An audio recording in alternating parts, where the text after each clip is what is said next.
आप सभी को नमस्ते। मैं डॉक्टर रूपाली आप सबका स्वागत करती हूँ फिर से टैक्जिला आयुर्वेदा में।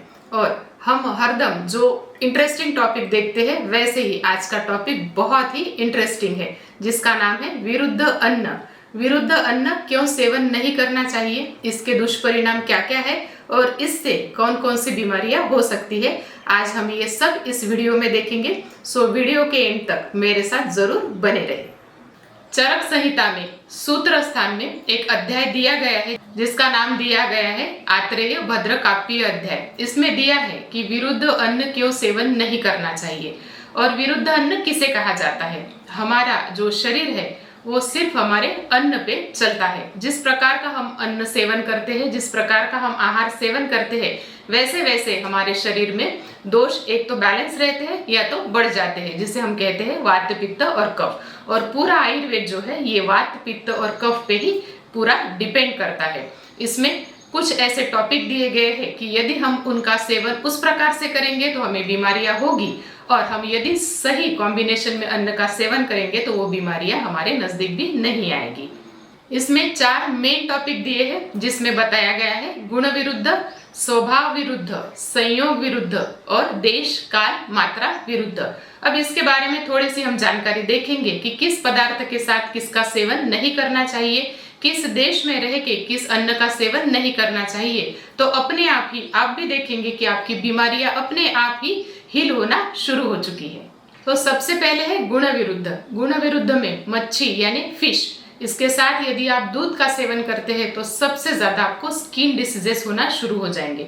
तो इस विरुद्ध अन्न को आपको बिल्कुल भी सेवन नहीं करना है।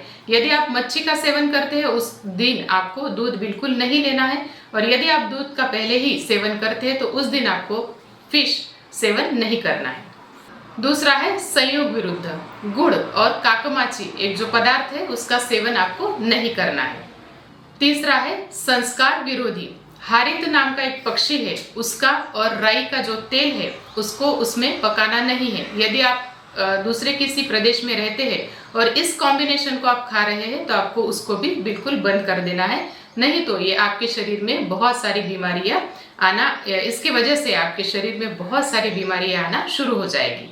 चौथा है देश विरुद्ध। यदि बहुत बरसात का सीजन है जहाँ पे बहुत ज्यादा बरसात या वर्षा ऋतु रहती है, यदि उस प्रदेश में आप शीतल द्रव्यों का सेवन करते हैं तो आपको अपने आप कफज और वातज बीमारियां होना शुरू हो जाएगी। इसको भी आपको बंद कर देना है। फिर 5वां पॉइंट है काल विरुद्ध, मतलब शीत प्रदेश में शीतल द्रव्य और उष्ण प्रदेश में उष्ण द्रव्यों का आप सेवन करेंगे तो नेचुरल सी और बहुत जाहिर सी बात है कि आपको वैसी वैसी बीमारियां शरीर में आपके तैयार होना शुरू हो जाएगी। 6वां पॉइंट है मात्रा विरुद्ध, और ये सबसे मेन इंपॉर्टेंट पॉइंट है। आपको सम प्रमाण में, मतलब इक्वल क्वांटिटी में घी और शहद का बिल्कुल भी सेवन नहीं करना है। ये बात बहुत सारे लोगों को पता नहीं है, पर आयुर्वेद ने इसे खास तौर पे बताया है कि सम प्रमाण में यदि आप इसका सेवन करते हैं एक साथ तो इससे भी आपको स्किन डिसीज या आपको बाकी के बहुत सारे डिसीज होना शुरू हो जाते हैं। और लास्ट पॉइंट आता है स्वभाव विरुद्ध। इसमें यदि आप राई की सब्जी के साथ दूध का सेवन करते हैं तो इसमें भी आपको स्किन डिसीजेस ज्यादा से ज्यादा हो सकते हैं। बाकी के भी बहुत सारे पॉइंट्स हम देखेंगे। जलीय पशु पक्षी के साथ आपको गुड़, तिल, उड़द की दाल, दूध, इन पदार्थों का सेवन बिल्कुल भी नहीं करना है। दूसरा पॉइंट है मूली, लहसुन या ड्रम स्टिक की जो सब्जी है उसके साथ यदि आप दूध का प्रयोग कर रहे हैं या उसके बाद भी आप दूध का प्रयोग कर रहे हैं तो उसको भी आपको बिल्कुल बंद कर देना है। फलों में जैसे आम है, करवंद है, केली है, नींबू है, इसके साथ अखरोट है, इसके साथ यदि आप फिर से दूध ले रहे हैं या इसके बाद ले रहे हैं तो इसको भी आयुर्वेद ने निषिद्ध माना है। इसका भी प्रयोग आप कर रहे होंगे तो आप इसको जरूर बंद कर दें। वैसे ही सत्तू के सेवन के बाद आपको खीर बिल्कुल नहीं लेनी है। शहद को गर्म करके बिल्कुल भी नहीं खाना है। वो जिस कंडीशन में है रूम टेम्परेचर पे उसको आप वैसा ही सेवन करें।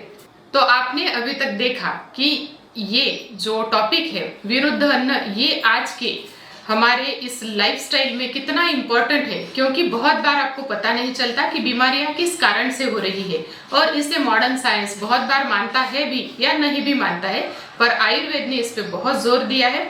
तो जरूर आप यदि ऐसा कुछ भी विरुद्ध अन्न सेवन कर रहे हैं या आप शीतल प्रदेश में शीत द्रव्य, उष्ण प्रदेश में उष्ण द्रव्यों का सेवन कर रहे हैं तो जरूर आप इसको बंद करके देखें और आप देखेंगे कि आपकी बीमारियां धीरे धीरे हील होना भी शुरू हो चुकी है और आपको स्किन डिसीज है या पेट से रिलेटेड कोई समस्या है, ब्रेन से रिलेटेड कोई भी समस्या है तो ये समस्या भी आपकी धीरे धीरे सुलझ रही है।